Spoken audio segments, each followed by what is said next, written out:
এই সুপিট, তুই কি ধরনের কথা কস? তুই ফাইজলামি করস কার লগে? তুই তোর যে মাসে মাসে চান্দে চান্দে টাকা পাঠাইছিস, যেই টাকাতে তুই এক্সট্রা জমি কিনছত, ওই জমি কি করছত? তুমি যে টাকা পাঠাইছো সেটা মায়ের ওষুধের খরচ আর সংসার চালাইতে শেষ হয়ে গেছে। তাইলে তুই যে জমি কিনছস এই টাকা কই পাইছস? তোমার বউ তো কইছে আমি বলে কামলা গুলোকে চলি, কামলাগিরি করি, ওই মানুষের জমিতে কামলা দিয়া টাকা জমাইয়া জমি কিনছি। যাও। দেখছো দেখছো কি করে গেল? হ্যাঁ চেয়ারম্যান সাহেব, আপনি দেখেন আমি এখন কই যাবো?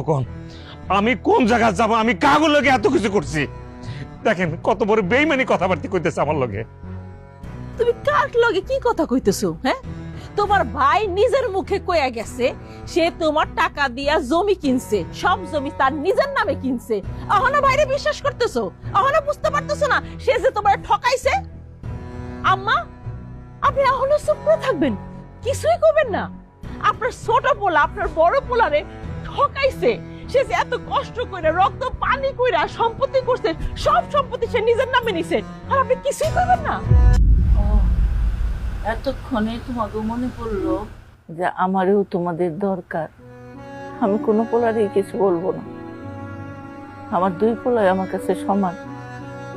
আমার বড় পোলা মানি বিদেশ কইরা রক্ত পানি কইরা টাকা পাঠাইয়া এই সংসারটারে যেমন আগলায় রাখছে, আমার ছোট পুতে আলমগীর সেও শ্রম দিয়া কঠিন পরিশ্রম কইরা এই সংসার আগলায় রাখছে।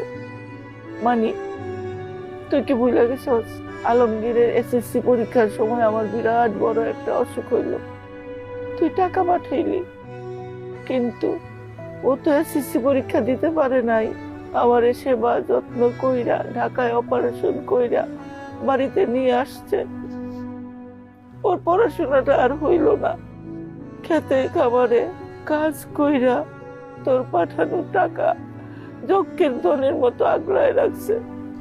আমার আলমগীর পরিশ্রম করে এই সংসারটা টিকায় রাখছে। আমি আমার পুত্রের মধ্যে ভাগাভাগি চাই না। এই নাও, সব সম্পত্তির দলিল এখানে আছে। আর আমি মিথ্যা কথা কইছি? আমার নামে আমি কোনো সম্পত্তি কিনি নাই, যা কিনছি সব তোমার নামে কিনছি। আর তুমি যে টাকা পাঠাইছো সব হিসাব এখানে দেয়া আছে। চেয়ারম্যান সাহেব দেখেন।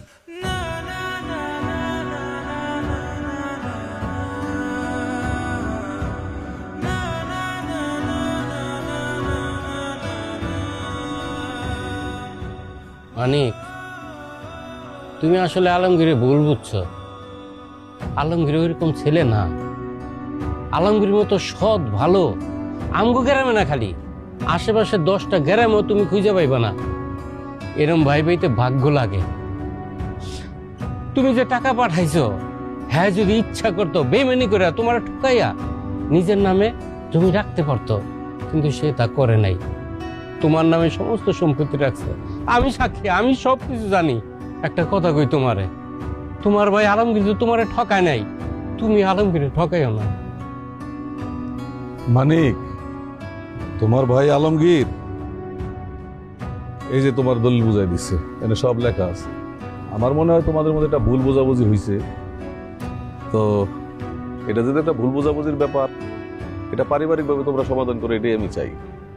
আমাদের মনে হয় এখানে কথা না বললেই ভালো, আমরা বরং আসি।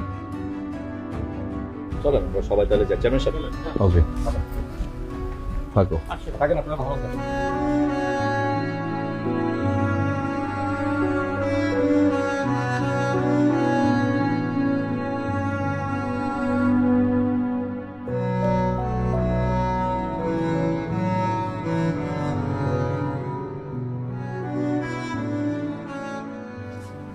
মা চলো, যেই বাড়িতে দুই ভাই একসাথে থাকতে পারুম না সেই বাড়িতে আমরা থাকুন না। আমার মা হইলে আর কিছু লাগবে না, চলো। কই যাস তোরা? ভাইজান, তুমি আমার টাকা লয়ে সন্দেহ করছো, অবিশ্বাস করছো, আমি খুব কষ্ট পাইছি ভাইজান। তুমি আমার যত টাকা পাঠাইছো সব টাকার আমি হিসাব রাখছি। তোমার এক একটা টাকা আমার কাছে আমানত হিসাবে ছিল, আমি কোনো হিসাব হেরফের করি নাই ভাইজান। আমার সম্পত্তির কোনো লোভ নাই ভাইজান।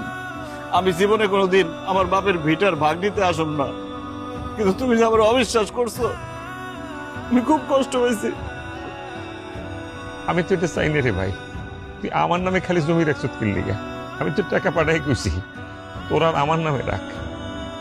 আমার ভুল হয়ে গেছে, আমি আসলে বুঝতে চুপ! মিথ্যাবাদী! তুমি কেন আমার লগে এরকম করলা? আমি কি অন্যায় করছিলাম তোমার লগে? তুমি মানুষের মধ্যে পড়ো না, তুমি একবারের জন্য আমার বোঝার চেষ্টা করো না।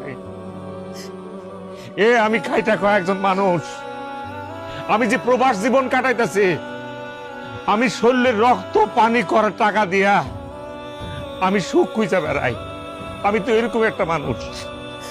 তুমি আমার মাথা পাগল বানায় যে এইভাবে বাড়িতে আনাইলা, এই যে টিকিটটা আমি কাটছি, তুমি কি জানো এই এত টাকার টিকিট, এই টাকাটা ইনকাম করতে আমার রক্ত কি পরিমাণ পানি বানার লাগছে? এই অমানুষের মতো কেন এই কাজটা তুমি করলা? ঘন্টার পর ঘন্টা তুমি আমার ফোন দিয়ে কইছো আমার মা এটা, আমার ভাই এটা কইতেছে। একটা ঘন্টার জন্য আমি ঘুমাইতে পারিনি, 12 ঘন্টা পরিশ্রম করি, 6 ঘন্টা আমি ঘুমাই, সেই ঘুমটা তুমি হারাম করে দিছো। তুমি যদি একটা বার আমারে কইতা রিমা বাড়ি করলে কোনো টেনশন করো না, আমার উপর ছেড়ে দাও, নিশ্চিন্তে কাজ করো, বাড়ি ঘরের দায়িত্ব আমি নিলাম, এই কথাটা একবার আমার কইতে পারলাম না? প্রবাস জীবনের মানুষ আমরা কেমনে সময় কাটাই, কিভাবে কাটাই তুমি জানো না? কত পরিশ্রম করি জানো না? কার জন্য পরিশ্রম করি? তোমার জন্য পরিশ্রম করি, পরিবারের জন্য পরিশ্রম করি, আমার মা আমার ভাই এদের জন্য তো পরিশ্রম করি। এইটুকু বোঝার ক্ষমতা তোমার হয়েছে? আমি তোমারে বুঝাতে পারবো না, তুমি আমার কত বড় ক্ষতি করলা। আমি কি অন্যায় করছিলাম বলো? তুমি আমার সোজা সাপটা কইতা, আমি সব তোমারে দিয়ে দিতাম। এই সম্পত্তির কথা বলতেছো, এই সম্পত্তি দিয়ে দিলাম তোমার, আমি লয়ে দাও সম্পত্তি। কোথায় কি লেখা দিতে হবে বইলো আমার, আমি লেখা দিয়ে দেবো। আমি থাকুম না তোমার লোকে, আমারে লয়ে যা, আমি তোকে লয়ে যাবো। ও মা, মা আমারে ফালাই থুয়ে যায় না। আমার ভুল হয়েছে, বিশ্বাস করো এটা আমার ভুল হয়েছে, আমার মাফ করে দাও মা, আমার ভুল হয়ে গেছে মা, আমার মাফ করে দেন মা, বিশ্বাস করো আমি বুঝতে পারি নাই মা, আমি নিজের একটা সংসারের জন্য এটা করছি মা, আপনি মাফ করে দেন।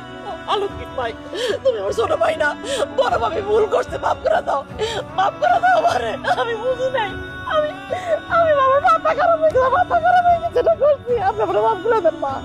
বৌমা, তুমি যে তোমার ভুল বুঝতে পারছো তাতেই হইব, আমরা কোথাও যাবো না। আলমগীর, মানি, আমার 2 পুত্র নিয়ে আমরা এক লগেই থাকু। এই খবরদার, বৌমারে আর বকাঝকা করবি না। আমা বাইরে বাইরে ভুল বুঝিস না, আমরা এক লগে থাকুম ভাই। ওমা মা এবার যাওয়ার আগে আলমগীরের বিয়ে দিয়ে যাবো। শালিকা তুমি রেডি আছো তো?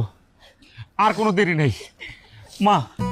ওমা মাফ করে দিও, আমার মাফ করে দিও মা, আমি বুঝে নেই মা।